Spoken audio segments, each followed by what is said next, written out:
Escreveu o apóstolo João: Sabemos que somos de Deus e que todo mundo está no maligno. 1 João 5,19. Então aqui o apóstolo João diz que o mundo está no maligno. Nós somos de Deus, mas o mundo está no maligno. E o apóstolo Paulo diz o seguinte: o Deus deste século cegou o entendimento dos incrédulos, para que lhes não resplandeça a luz do evangelho da glória de Cristo, que é a imagem de Deus. 2 Coríntios 4, verso 4. O Deus deste século, segundo o apóstolo Paulo, é Satanás, o diabo. É ele que cega o entendimento dos incrédulos, para que não lhe resplandeça a luz do evangelho da glória de Cristo, que é a imagem de Deus. Pouco antes de Jesus subir para o céu, os discípulos perguntaram-lhe: Senhor, restaurarás tu neste tempo o reino a Israel? E disse-lhes: Não vos pertence saber os tempos ou as estações que o Pai estabeleceu pelo seu próprio poder. Atos 1, versos 6 e 7. Então os discípulos estavam muito interessados em saber se o reino ia ser estabelecido logo. Mas Jesus disse que só o Pai é quem estabelece o tempo pelo seu próprio poder. Então Jesus quer dizer que nós não devemos estar preocupados com o tempo do estabelecimento do reino de Deus, porque o Pai sabe o tempo exato para isso acontecer. O apóstolo Pedro disse: E já está próximo o fim de todas as coisas. Portanto, sede sóbrios e vigiai em oração. 1 Pedro 4, verso 7. Então já está próximo o fim de todas as coisas. Então vejam, o apóstolo Pedro falou isso nos seus dias, que o fim estava próximo. Então veja que os primitivos cristãos criam que Cristo retornaria durante o próprio período de vida terrena deles. Então eles esperavam que Cristo retornasse nos seus dias de vida. Está próxima a vinda do Senhor Jesus, era o que dizia os apóstolos, né? E de fato, segundo Deus considera as coisas, está próximo mesmo. Está bem próximo. Veja o que diz Apocalipse 22, verso 12. E eis que venho sem demora, e comigo está o galardão que tenho para retribuir a cada um segundo as suas obras. Então aqui diz: venho sem demora. Filipenses 4, verso 5 diz: Seja a vossa moderação conhecida de todos os homens. Perto está o Senhor. Então veja que eles esperavam a volta de Jesus ali para os seus dias. Tiago 5, verso 8 diz: Fortalecei os vossos corações, pois a vinda do Senhor está próxima. Hebreus 10, 37 diz: Porque ainda dentro de pouco tempo aquele que vem virá e não tardará. E em 1 João 2, verso 18 está escrito: Filhinhos, já é a última hora. Então veja, a ideia do iminente retorno de Cristo visa ser embalada em todas as épocas da história eclesiástica, pois potencialmente pode ocorrer a qualquer momento.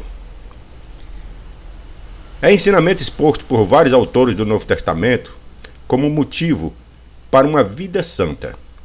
Por isso é que aqui é aconselhada a sobriedade, juntamente com a diligência na oração. Então, o importante é a sobriedade e a diligência na oração, porque realmente a vinda do Senhor ela está próxima. Nós vamos entender muito bem este assunto. Em 1 Tessalonicenses 4, verso 11 e 5, verso 8, Paulo exorta os crentes para que vivam de maneira ordeira, em sobriedade e autocontrole, devido à expectação desse evento. Em 1 João 3, verso 3, a vinda iminente de Cristo é apresentada como um motivo forte para a vida santa. Então Cristo, que já nos habita no coração, exorta-nos às mesmas qualidades morais, sem ou com a expectativa da parousia, mas o pensamento que seu retorno está às portas.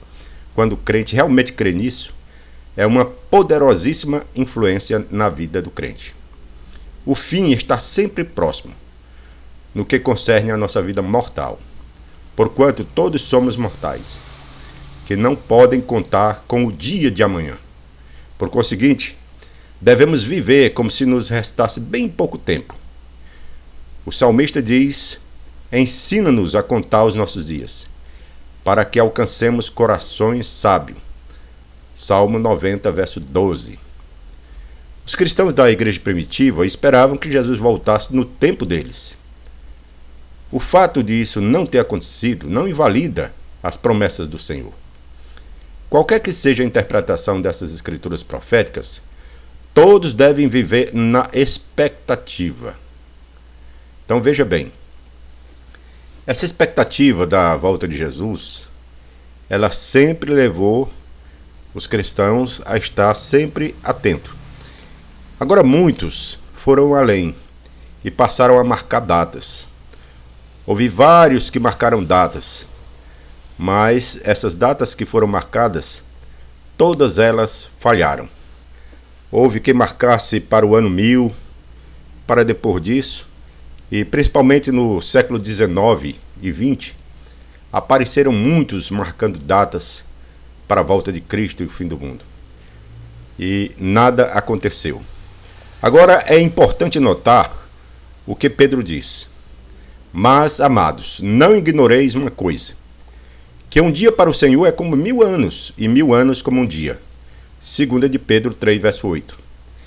Então, para Deus, desde que Cristo subiu para o céu, só se passaram 2 dias. Para nós não, muito tempo, quase 2000 anos. Mas para Deus não, um dia é como 1000 anos. Então Deus, Ele está no controle, Ele sabe o dia exato da volta de Jesus. É importante que nós vamos ver Jesus e ficaremos diante dele. Sabemos que ele vai voltar. A maneira de viver hoje determinará o julgamento e a recompensa recebidos naquele dia. Então essa atitude de expectativa não deve transformar ninguém em sonhador preguiçoso, nem em fanático zeloso. Pedro apresenta 10 mandamentos a seus leitores para mantê-los equilibrados quanto à volta de Cristo. Primeiro, sejam sóbrios. Segundo, vigiem em oração. Terceiro, tenham amor fervoroso. Quarto, sejam hospitaleiros. Quinto, ministrem seus dons espirituais.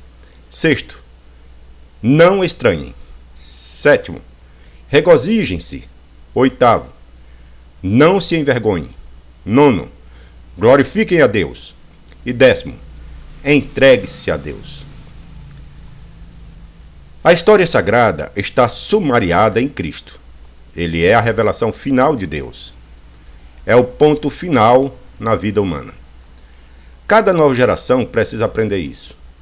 E assim o ensino de sua segunda vinda para breve, que produzirá o final da história, conforme a conhecemos, deve tornar-se vívido em cada geração. Uma das principais finalidades do ensino sobre o retorno de Cristo para breve é que cada geração sucessiva tenha discernimento quanto à espiritualidade final e compreensiva representada por Cristo, pois nesse ensinamento, tais fatores são expostos em alto relevo. Estamos nos aproximando do fim de todas as coisas. Seria possível fazer uma relação de todas estas coisas?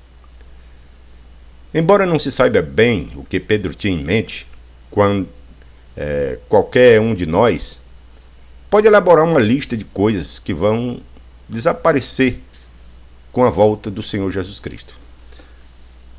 A base bíblica é suficiente para incluirmos na lista a poluição ambiental, o pecado, a tentação, a dor, o sofrimento, a enfermidade, o envelhecimento, a morte, o luto e o pranto, conforme Apocalipse 21:4. Então essas coisas, elas vão desaparecer com toda certeza, porque a Bíblia diz que essas coisas não haverá mais quando Jesus voltar e estabelecer o seu reino. Então o fim de cada uma destas coisas tem implicações enormes e entusiasmantes. Uma atitude de expectativa para com a volta de Cristo requer uma mente séria e equilibrada e uma vida de oração alerta e vigilante. O teste do compromisso com a doutrina da volta de Cristo não é a capacidade de fazer quadros esquemáticos, nem de discernir sinais, mas sim os pensamentos e orações. Se estes últimos estiverem em ordem, nosso modo de viver será correto. Então nós devemos estar sempre pensando nas coisas santas, fazendo a vontade de Deus e em oração. Isso é o que é mais importante. Mas daquele dia e hora ninguém sabe, nem os anjos que estão no céu, nem o Filho, senão o Pai. É o que disse Jesus, Marcos 13:32. Então veja que o próprio Jesus disse que ninguém sabe o dia e a hora para acontecer a sua volta. Somente o Pai é que marcou esse dia para Jesus voltar. Então, esses que marcam datas para o fim do mundo estão indo contra o ensinamento de Cristo. Porque Cristo disse para não marcar data, porque ninguém sabe o dia e a hora. No entanto, muitos já marcaram datas, fizeram esquemas proféticos, mas todos eles falharam. Então Jesus disse que ninguém sabe o dia e a hora, nem os anjos, nem ele mesmo sabe, só o Pai. Por exemplo, com o fim do pecado, virá também o fim do sentimento de culpa, o fim da sensação de decadência moral, o fim da tristeza provocada pelo erro, o fim do remorso e o fim da falta de comunhão. Tornam-se então desnecessários os exercícios da restauração, como a convicção do pecado, o arrependimento, a confissão e a apropriação do perdão. Porque todos já estarão, então, perdoados e já estarão, então, vivendo uma vida santa, uma vida eterna. O fim de todas as coisas, hoje comuns, nos trará um mundo novo e uma nova ordem. É bom saber que elas estão cada vez mais próximas. E esta lembrança renova nossas forças. Então veja bem, o fim do sistema iníquo do diabo está chegando, porque nós sabemos que Deus tem um dia marcado para a volta de Cristo. Não sabemos o dia e a hora, mas sabemos que isso acontecerá. Vivemos nos dias em que muitas das profecias feitas por Jesus estão se cumprindo cada vez mais rapidamente. Então não sabemos se poderá ser em nossos dias ou se mais adiante a volta de Cristo. O importante é que nós continuemos esperando com fé e em oração. Que Deus abençoe a todos nós, nos dê força para continuar na expectativa e sempre firmes, perseverando até o fim. Amém.